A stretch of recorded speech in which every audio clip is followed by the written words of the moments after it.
Good morning everybody.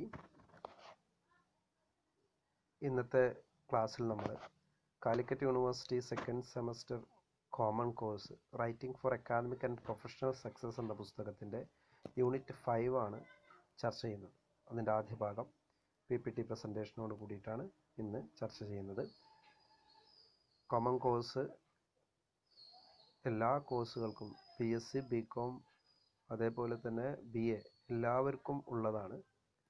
അതുകൊണ്ട് തന്നെ എല്ലാ കുട്ടികളും വളരെ പ്രതീക്ഷയോട് കൂടി നോക്കുന്ന ഒരു സബ്ജക്റ്റാണ് writing for academic and professional success എന്ന പുസ്തകം. അപ്പോൾ അതിൻ്റെ 5ാം യൂണിറ്റിലാണ് നമ്മൾ ഇന്ന് ക്ലാസ് എടുക്കുന്നത്. നമ്മൾ നേരെ സബ്ജക്റ്റിലേക്ക് കിടക്കുകയാണ്. Unit 5 vocabulary and grammar for academic writing എന്ന ഭാഗമാണ്. ഇതിൻ്റെ മുമ്പ് ഉള്ള ഭാഗത്ത് നമ്മൾ how to write an academic material എന്നത് പഠിച്ചിട്ടുണ്ട്. അക്കാദമിക് റൈറ്റിങ്ങിൻ്റെ സ്റ്റെപ്പുകളെക്കുറിച്ച് പഠിച്ചിട്ടുണ്ട്. അക്കാദമിക് റൈറ്റിങ്ങിന് നാം സ്വീകരിക്കേണ്ട മാർഗങ്ങളെക്കുറിച്ച് പഠിച്ചിട്ടുണ്ട്. അക്കാദമിക് റൈറ്റിങ്ങും നോൺ അക്കാദമിക് റൈറ്റിങ്ങും തമ്മിലുള്ള ഡിഫറൻസുകൾ, വ്യത്യാസങ്ങളെക്കുറിച്ചൊക്കെ പഠിച്ചിട്ടുണ്ട്. വിവിധ തരം അക്കാദമിക് റൈറ്റിങ്ങുകളെക്കുറിച്ചൊക്കെ നമ്മൾ ഇതിന് മുമ്പ് പഠിച്ചിട്ടുണ്ട്. ഈ ഒരു യൂണിറ്റിൽ നമ്മൾ പഠിക്കുന്നത് അതിൻ്റെ ഗ്രാമർ, അതിൻ്റെ വൊക്കാബുലറി പോലത്തെ കാര്യങ്ങളൊക്കെ തന്നെയാണ്. അപ്പോൾ നമ്മൾ നേരെ യൂണിറ്റിലേക്ക് കിടക്കുകയാണ്. Academic writing. While we are writing an academic writing, we should stress on revision. After writing, every formal written work needs revision and editing before its submission. In the last chapter, we have already studied about how to write. What are the prerequisites for writing an academic writing, and how we write an academic material, how we produce it. ഇതൊക്കെ നമ്മൾ കഴിഞ്ഞ ചാപ്റ്ററിൽ പഠിച്ചിട്ടുണ്ട്. And ഈ ചാപ്റ്ററിൽ നമ്മൾ പഠിക്കുന്നത് after writing it every formal written work needs revision and editing before it is submission. Before we are submitting our writing in front of the teacher, in front of the publishing house, or in front of any others, we should revise it, we should recheck it, we should analyze it. Why revision helps you to realize your mistakes. Why we are checking, why we are revising? It helps us to realize our mistakes. And while editing, you can improve the words and sentences. We can realize our mistakes and we can improve our words and sentences, and remove unnecessary words and expressions to make writing clear and effective. And while we are writing, we know that there may enter many unnecessary words, and there may be expressions which are not necessary, and while we are revising it, we could avoid it. There are 3 reasons. First one, we can avoid mistakes, we can improve our material.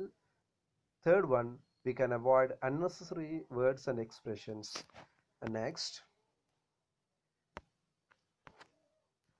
in order to make your writing effective, you have to ensure that your vocabulary is suitable for the purpose. And to make our writing effective, we have to focus on some points. We later discuss these points in detail, but I am giving a brief discussion on these points. First one, ensure that your vocabulary is suitable for the purpose. We should make sure that our vocabulary is suitable for the purpose of writing. What is the purpose of writing? You are intending to write an assignment, you are intending to write a proposal, you are intending to write an analytical essay. So your purpose, you know what is your purpose, so you should ensure that my vocabulary is suitable for the purpose. While revising the material, we should ensure that the vocabulary I have used in the writings should be suitable for the purpose that intended. And the second one, avoid using colloquial style, slang expressions, non-standard diction, and conversational style in your writings. Colloquial style. Avoid colloquial styles, slang expressions. Colloquial style, we know that local colloquials, there are different colloquial styles in according to the areas, in according to the region, in according to countries. There are many colloquial style. Slang expressions, local area, maybe in local area maybe some slangs, it is used in conversational style. Non-standard dictions, phrases, non-standard idioms, phrases, and like that many. And conversational style, there is no conversational style with quotations and like that. We should not use conversational style in academic writing. And the third one, diversify your sentence. Diversify sentence means that there are four types of sentences: simple sentence, complex sentence, complex compound sentence, and compound. These are the types of sentences. And if we are writing, if we are writing an academic writing for an academic journal, we should include these three types of sentences. If you are using one model of sentence, it will irritate the reader. If you are using only complex compound sentences, it will irritate the reader. It will make uh, he could not understand the sentences, he could not understand the point, he could not understand the intention of that material. So diversify your sentence. The fourth one, remove redundant expressions and avoid wordy sentences. Redundant expressions means that repeated sentences, repeated words. There may be repeated words. Words are not repeated, but the meaning of the words may be repeated. Long, lengthy, like that words. For example, long, lengthy, like that. Long, lengthy. These words are, we know, these are redundant words. And avoid wordy sentences. A sentence, there are maybe more words than expected. This word may be briefed. These words may be chunked into a brief, or a simple sentence, or a simple group of sentences. We should understand that we should remove the wordy sentences. We should reduce the amount of the sentences. We should reduce the uh, number of the sentence, number of the words. We should reduce the number of the words in a sentence. And the last one, use parallelism. Parallelism, we will discuss this later. Parallelism means that we use parallel words in a sentence. Parallel words means that while we are uh, while we are introducing a person, we can say that he is tall, strengthy. He is tall, strengthy, and like that. Tall, strengthy, like that. We are parallel. We are using parallel words. One, two, three. Long, strengthy, like that. The words. And we will discuss this later. Maintain the tense. Next one, maintain the tense. Tense means we know that tense is very necessary in every language. In Malayalam, in English, Hindi, we know there are tenses, different tenses. We know three tenses and the different parts of the tenses, different areas of the tenses. If we are using incorrect tenses, it will mislead the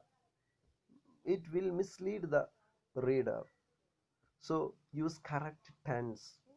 If we are using simple past tense in the place of simple present tense, it will mislead the reader. So use correct tense. Remove weak phrases, use strong verb instead. We should remove weak phrases. Phrases should be strong, in strong, very strong, and unless the meaning may be unless the meaning we are intended, the meaning intended maybe may not get it as virtue, or may not get it as value. Okay, we can go to next slide. Vocabulary. Vocabulary, how we should use our vocabulary. In order to maintain the formal nature in your academic writing, you have to be careful about the words you have choose for the text. Your text has to be precise and clearing. Avoid unnecessary words and informal expressions. I think that this slide is should come before the former slide.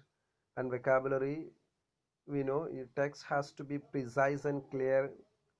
Precise, avoid unnecessary words. Precise and clear, avoid unnecessary words and informal expressions. We have already discussed this slide earlier. Suggestions to improve the quality of your vocabulary. What are the suggestions to improve the quality of your vocabulary? First one, familiarize yourself with the words listed in academic word list, AWL. AWL means that there is an academic words list in the world. Using this list, in this list there are many words which are used in academic writing.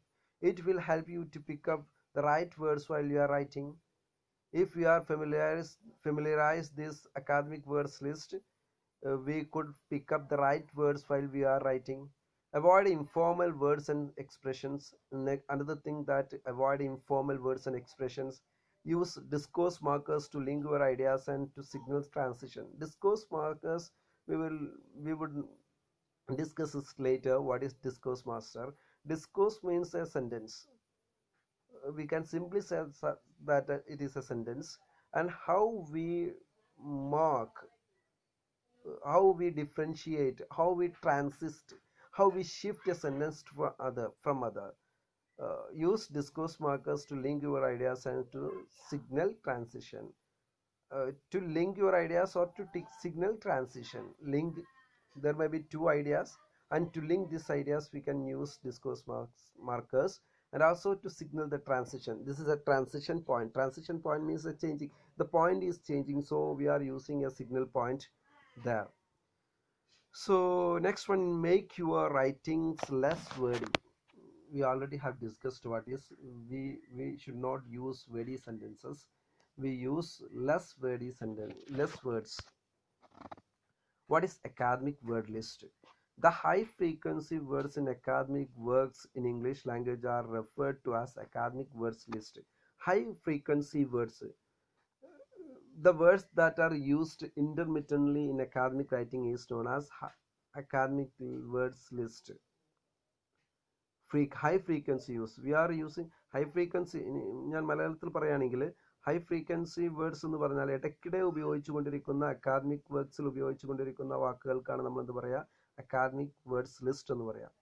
The AWL includes a main list and a sub list. There are two lists. First one is main list and the second one is the sub list. Learning the words in the list will enable you to understand academic text as well. If you are learning this AWL or this list, it will enable us to understand academic text as well. The most elementary words in English. In academic words list, there are the most elementary words in English. വളരെ primary ആയിട്ടുള്ള വാക്കുകളാണ് ഇതിൽ ചേർത്തിരിക്കുന്നത്. The list includes words often used in different academic disciplines.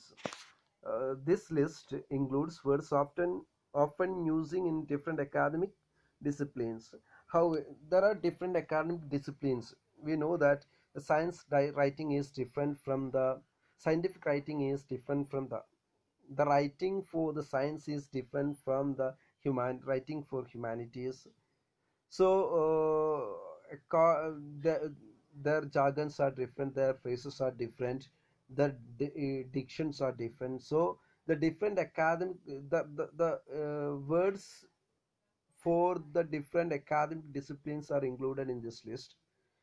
And one person, Averil Coxhead from Victoria University of Wellington, New Zealand, was among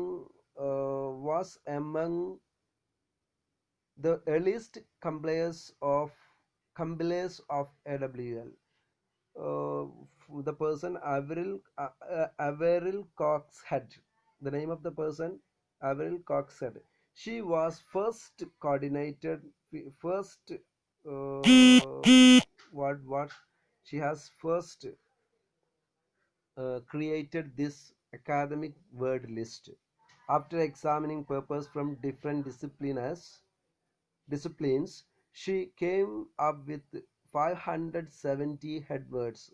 She listed out 570 words after examining purpose of different disciplines. We have already discussed there are different disciplines, and after examining the disciplines, she came up with 770 head words. So this is academic word list. And next, words and phrases to be avoided in academic writing. There are many words and phrases to be avoided in academic writing. Check the suitability of the language used while writing for different purposes in different occasions. The first one, you have to think that in different proportions, in different occasions, we are using different words. So check the suitability of the word that we are using in the context. Is it suitable for this context? We should think that, is it suitable for this context, and the other word is suitable for this context. We should think about it, we should check it. The second one, avoid the words in everyday conversations in your academic writing. We should avoid the words in our everyday conversations in academic writing. There are many words we are using in our everyday conversations. While I am teaching you, I am using, I am in a conversational style, I am teaching you, so I am using different words and different styles. It is not used in our academic writing. The third one, be careful while using words and phrases used in expressing doubt. We should not use words expressing doubt, such as expressions called qualifiers. Such expressions are called qualifiers. We are using, we are calling, we are naming them qualifiers. Qualifiers. For example, it appears to me that, appears. It suggests that, it may, might, usually, probably, possibly. These words are indicating doubts, expressing doubt. These words are expressing doubt. It is not used in academic writing. Academic writing uses uh, very positive words. The last module, or the last slide, we are discussing discourse markers. Discourse markers, we have already have discussed what is discourse markers. Then, discourse is a unit of language longer than a sentence. Discourse is a unit of language longer than a sentence. ഒരു സെന്റൻസിനേക്കാൾ വലിയ ഒരു unit of language, അപ്പോൾ രണ്ടോ മൂന്നോ സെന്റൻസുകളൊക്കെ കൂടിയിട്ടുള്ള ഒന്നായിരിക്കാം discourse എന്ന് പറയുന്നത്. അതിൽ ഒന്നിലധികം സെന്റൻസുകളുണ്ട്. It may one or two sentences or a lengthy piece of writing. ഒന്നുകിൽ ഒന്നോ രണ്ടോ സെന്റൻസുകളായിരിക്കാം, ഒരു ലെങ്തി പീസ് ഓഫ് റൈറ്റിംഗ് ആയിരിക്കാം. ഒരേ ആശയത്തിൽ, ഒരേ ഐഡിയ ആണ് അതിൽ വന്നുകൊണ്ടിരിക്കുക കേട്ടോ. ഒരേ ഐഡിയ ആണ് വന്നുകൊണ്ടിരിക്കുക. Discourse markers are those words or phrases which are used to connect one discourse to another. ഒരു ഡിസ്കോഴ്സിനെ മറ്റൊരു ഡിസ്കോഴ്സുമായി കണക്ട് ചെയ്യാൻ ഉപയോഗിക്കുന്ന വാക്കുകളെയാണ് ഡിസ്കോഴ്സ് മാർക്കേഴ്സ് എന്ന് പറയാം. Discourse markers are those words and phrases which are used to connect one discourse to another. Which are used to connect one discourse to another. What is discourse? Discourse is unit of language longer than one sentence. Discourse is a unit of language longer than one sentence. It means that a complete idea given by one or two sentences, or by a lengthy piece of writing. And discourse markers are the connecting words between two discourses. For example, anyway, right, okay, to begin with. Right, we may use anyway, we can say that.